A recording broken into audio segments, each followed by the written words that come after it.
नमस्कार, मी डॉक्टर अमोल अन्नदाते। मी आज माझ्या वैजापूर तालुक्याच्या सवंदगाव या गावी आलोय आणि इथून मी सगळ्या महाराष्ट्राला, सगळ्या देशाला एका शेतकऱ्याची भन्नाट सक्सेस स्टोरी सांगणार आहे। माझ्या सोबत आहेत दत्तू घायवट आणि सवंदगावचे ज्ञानेश्वर कदम यांची सवंदगावमध्ये माझी भेट झाली आणि त्यांच्याकडे आल्यावर डोळ्याचं पारणं फेडणारं एक दृश्य मला दिसलं। दत्तू घायवट, तुम्हाला आश्चर्य वाटेल, दत्तू घायवट यांची 1 एकर शेती आहे, 1 एकर। पण त्यांनी या परिस्थितीने हताश न होता त्यांनी एक दुग्ध व्यवसाय इथे सुरू केला। 20 गायी आज त्यांच्या गोठ्यात आहेत।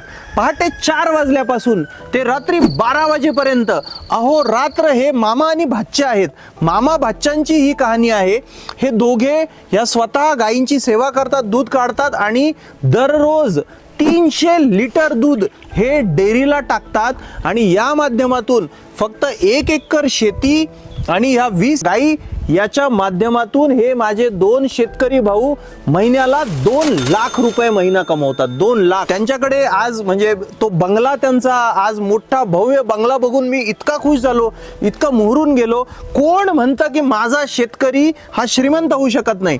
माझ्या दत्तू घायवटने आणि ज्ञानेश्वर कदमने महाराष्ट्राला आणि देशाला दाखवून दिलंय। अहो, नुकताच पास झालेला डॉक्टर इंजिनियर पण महिन्याला 2 लाख रुपये कमवू शकत नाही। तर हे कष्ट करून 2 शेतकरी यांनी इतके कष्ट केले आणि आज लक्ष्मी त्यांच्या दारामध्ये पाणी भरताना मला दिसते आहे। त्या लक्ष्मी समोरही मी नतमस्तक होतो आणि तुम्ही सगळेजण त्यांचं कौतुक करा, त्यांना आशीर्वाद द्या। आपल्या महाराष्ट्रातला एक एकर शेतकऱ्याचा फक्त मालक 20 गायींच्या जीवावर इतका श्रीमंत होऊ शकतो। तर मला वाटतं की, आणि मी नेहमी सांगतो की शेतकऱ्यांनी फक्त शेतीवर अवलंबून राहू नका। शेतीला पूरक असलेले जे काही जोड व्यवसाय आहेत, कुटीर उद्योग आहेत, हे आपल्याला करावेच लागतील। आपल्या प्रत्येक शेतकऱ्याच्या घरासमोर असा बंगला, जसा माझ्या दत्तूचा बंगला आहे तसा बंगला मला प्रत्येक शेतकऱ्याचा बघायचा आहे आणि प्रत्येक शेतकऱ्याच्या दारासमोर लक्झरी गाडी उभी राहायला पाहिजे।